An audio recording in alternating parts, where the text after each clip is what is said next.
श्री गणेशाय नमः। अनंत कथा चैनल पर आप सबका स्वागत है। आज मुझे यह कथा सुनाने का और आप सबको यह कथा सुनने का जो सौभाग्य प्राप्त हुआ है, इसके लिए हम प्रभु को धन्यवाद करते हैं। देवगुरु बृहस्पति की पत्नी तारा रूप और यौवन से पूर्ण थी। एक बार वह अपने यजमान चंद्रमा के घर गई। उन्हें देखते ही चंद्रमा उन पर मोहित हो गए। तारा भी चंद्रमा को देखकर मोहित हो गई।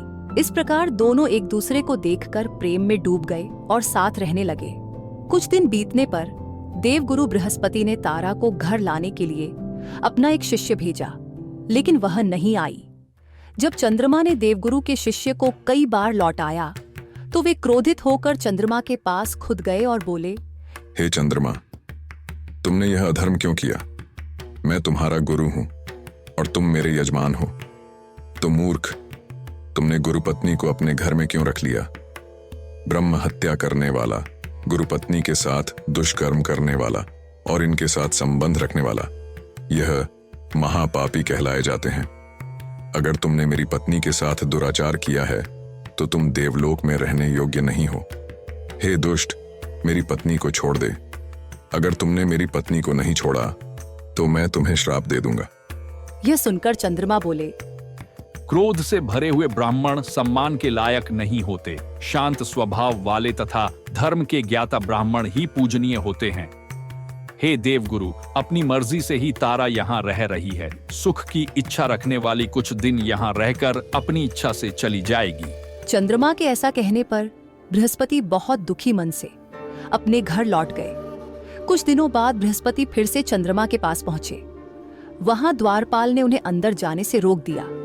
काफी देर तक इंतजार करने के बाद जब चंद्रमा नहीं आए तो बृहस्पति क्रोधित हो उठे और सोचने लगे, अब मुझे इस अधर्मी को दंड देना चाहिए। फिर द्वार पर खड़े बृहस्पति ने क्रोध में जोर से कहा, अरे दुष्ट पापी, मेरी पत्नी को तुरंत मुझे लौटा दो, नहीं तो मैं तुम्हें श्राप दे दूंगा। मैं अभी तुम्हें भस्म कर दूंगा। इस प्रकार के क्रोधित वचन सुनकर चंद्रमा जल्दी से बाहर आए और बोले, यह सुंदर स्त्री आपके योग्य नहीं है। आप अपने जैसी किसी अन्य स्त्री को अपनाएं। ऐसी सुंदर स्त्री किसी भिक्षुक के घर रहने योग्य नहीं होती। यह अक्सर कहा जाता है कि पत्नी का प्रेम केवल अपने जैसे गुणवान पति पर ही स्थिर रहता है। अब आप चाहे जहां जाए, मैं इसे नहीं दूंगा। आपका श्राप मेरे ऊपर कोई असर नहीं करेगा। चंद्रमा के ऐसा कहने पर बृहस्पति कुपित होकर वहां से चले गए और इंद्र के महल में जा पहुंचे। इंद्रदेव ने देवगुरु का स्वागत कर उनका आदर सत्कार किया। फिर उनसे पूछा, हे देवगुरु, आपको किस बात की चिंता है? आप इतने दुखी क्यों हैं? मेरे राज्य में आपका किसने अपमान किया? बृहस्पति जी बोले, चंद्रमा ने मेरी पत्नी तारा का हरण कर लिया है और वह दुष्ट बार बार मेरे कहने के बाद भी उसे वापस नहीं कर रहा है। अब मैं क्या करूं? हे इंद्रदेव, आप ही मेरी मदद कर सकते हैं। इंद्रदेव बोले, हे देवगुरु, आप चिंता न करें। मैं आपकी पत्नी को अवश्य लाऊंगा। यदि चंद्रमा उन्हें वापस नहीं करेंगे तो मैं स्वयं युद्ध करके उन्हें लाऊंगा।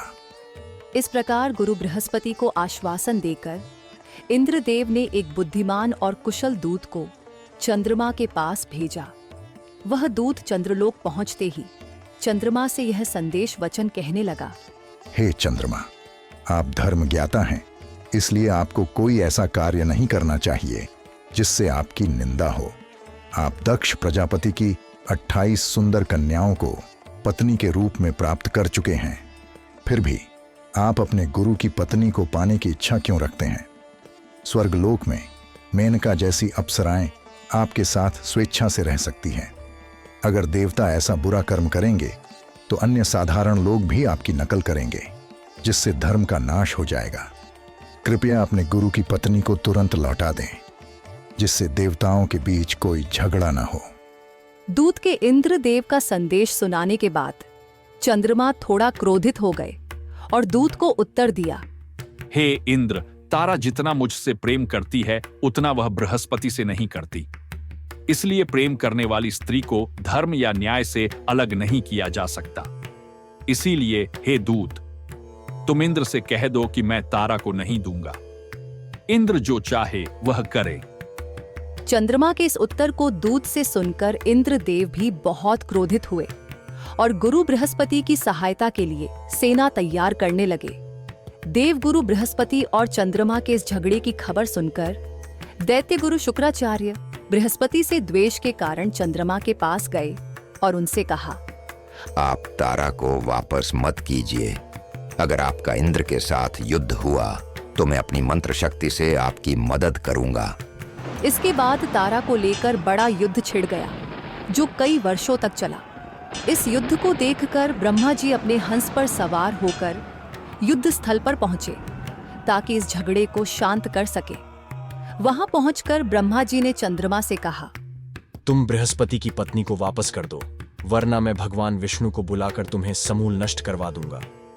इसके बाद ब्रह्मा जी ने शुक्राचार्य से भी युद्ध रोकने का अनुरोध किया और उनसे कहा, दैत्यों के साथ रहते रहते क्या तुम्हारी बुद्धि भी अधर्म की ओर झुक गई है?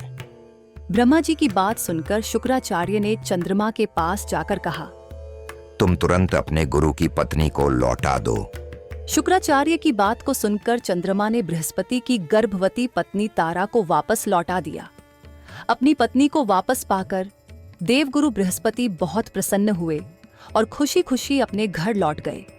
इसके बाद सभी देवता भी अपने अपने निवास लौट गए।